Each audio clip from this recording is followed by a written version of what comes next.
Good afternoon, everyone. This is Dr. Claire Broughton, and today we'll be discussing, for this specific lecture, homicide. What is the law on homicide? Now, before we proceed to homicide, I'd like to go over some definitions of violent crimes with you.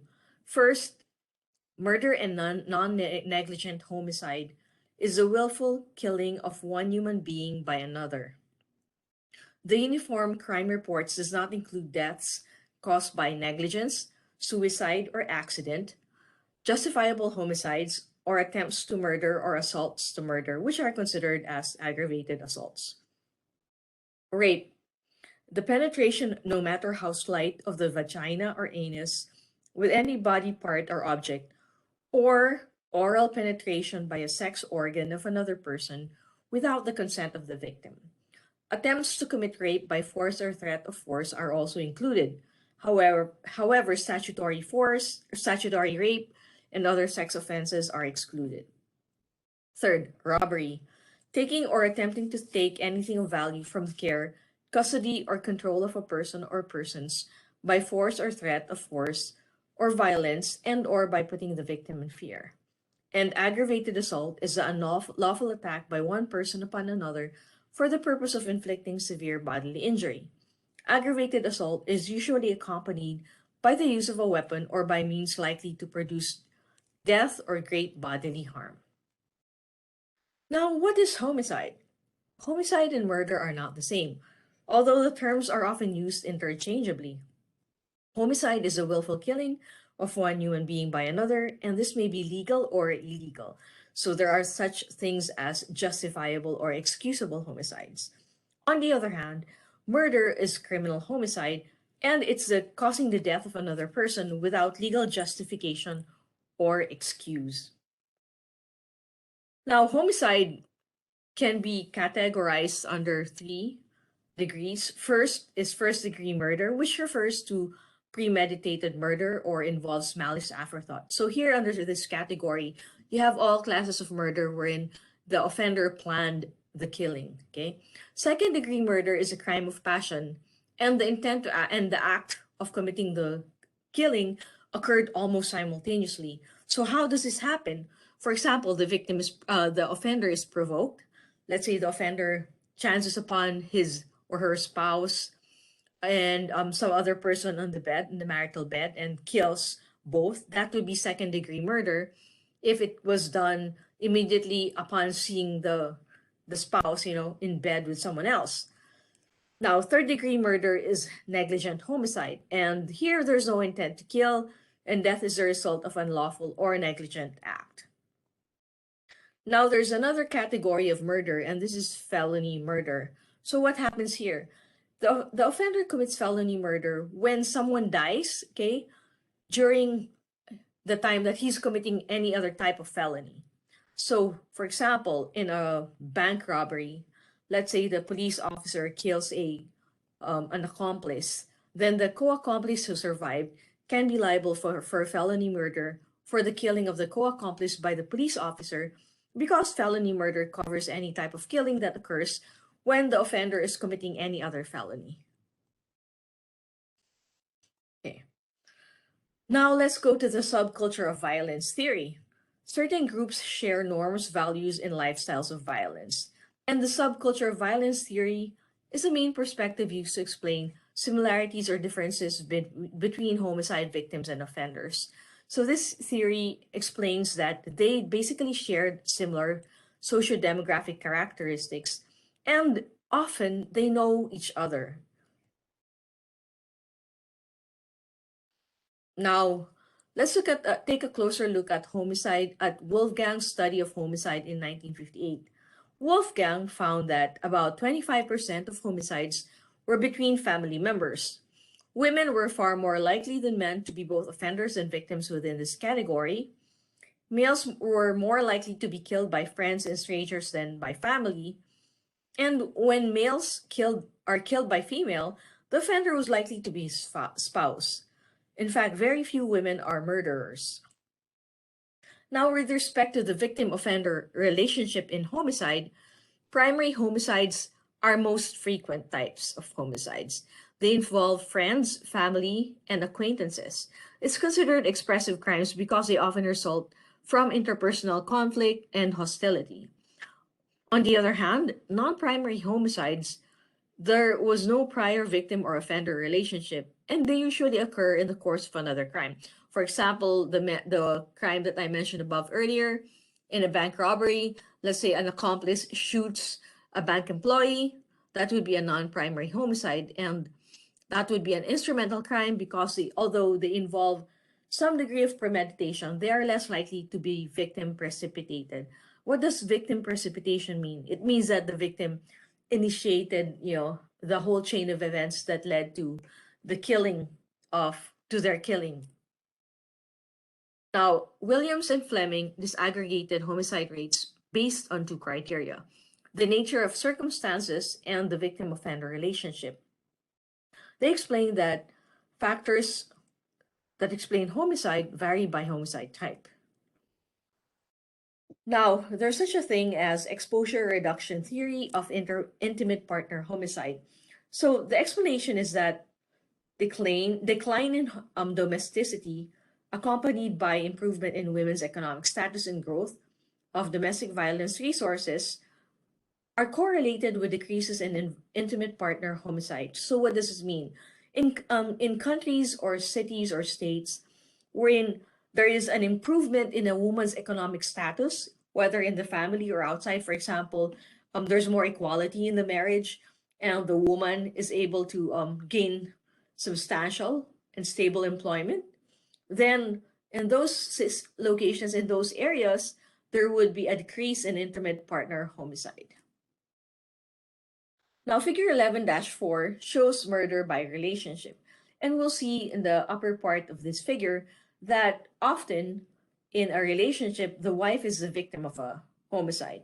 And then what's next? It would be other family members. Who would be this family member? In-laws, right? And then finally, the son, who had 239 cases. And finally, other known victims. Usually, the victim is an acquaintance of the offender, if you look at the lower part of the figure. And the girlfriend also would be a victim of the offender. And then finally, a friend would be the victim of the offender. Now, let's look at the concept of sibling offenses. Okay, what are sibling offenses? So not all homicide offenders intend to kill their victims. In fact, instrumental homicide may begin as a robbery motivated by instrumental ends. So sibling offenses refer to offenses or the incident that initiates the homicide, and it can be any other crime such as robbery or another incident such as a lover's quarrel. Another concept that we should remember is weapons use. And weapons use, there's we need to remember instrumentality. So the type of weapon used in an encounter can affect whether or not the encounter becomes lethal. In fact, there's a research indicating that the use of a gun during robbery often leads to violent killing, okay? It often leads to murder as compared to the use of any other type of weapon such as a knife. Also, for availability, the access to guns may increase their presence in all types of interactions, and availability of deadly weapons, such as guns, can increase the likelihood of lethal violence, including murder. Now, what is the relationship between alcohol and drug use? Goldstein found that the association of alcohol and drugs with violent crimes takes one of three forms.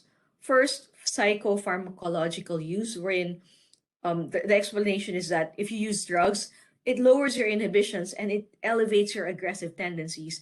And because of this, you're more likely to, to engage in violence. Second, economic compulsion.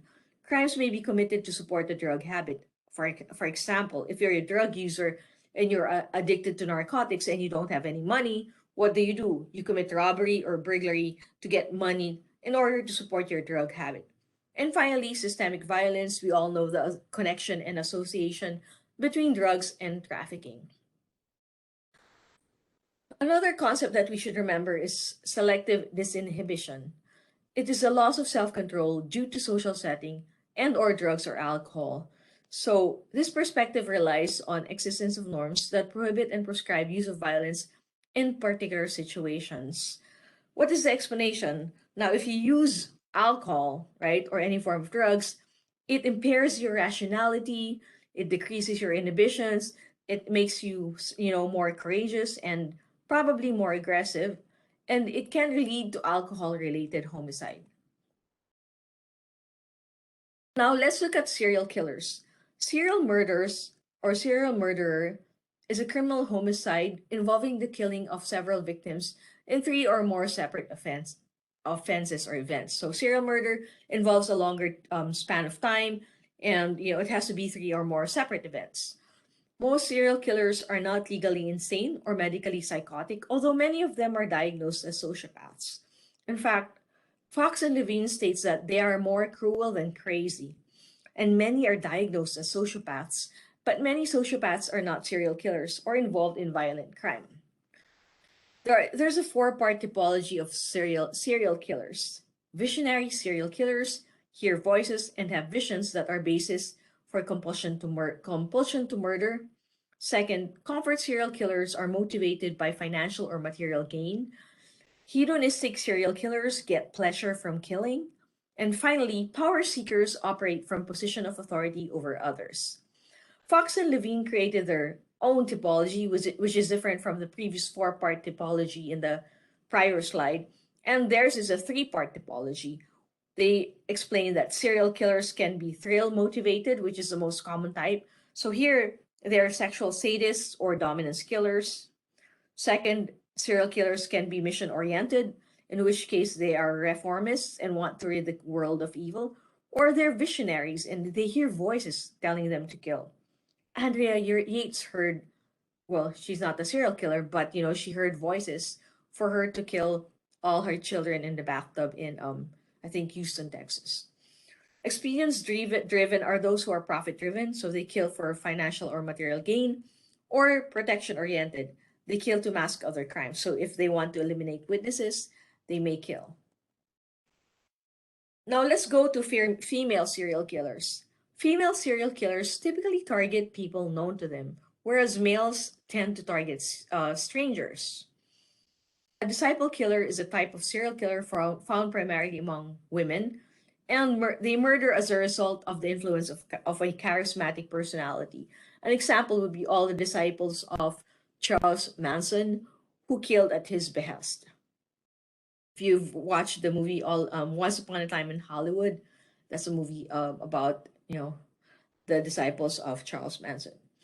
Now, female serial killers generally show geographic stability, meaning that they tend to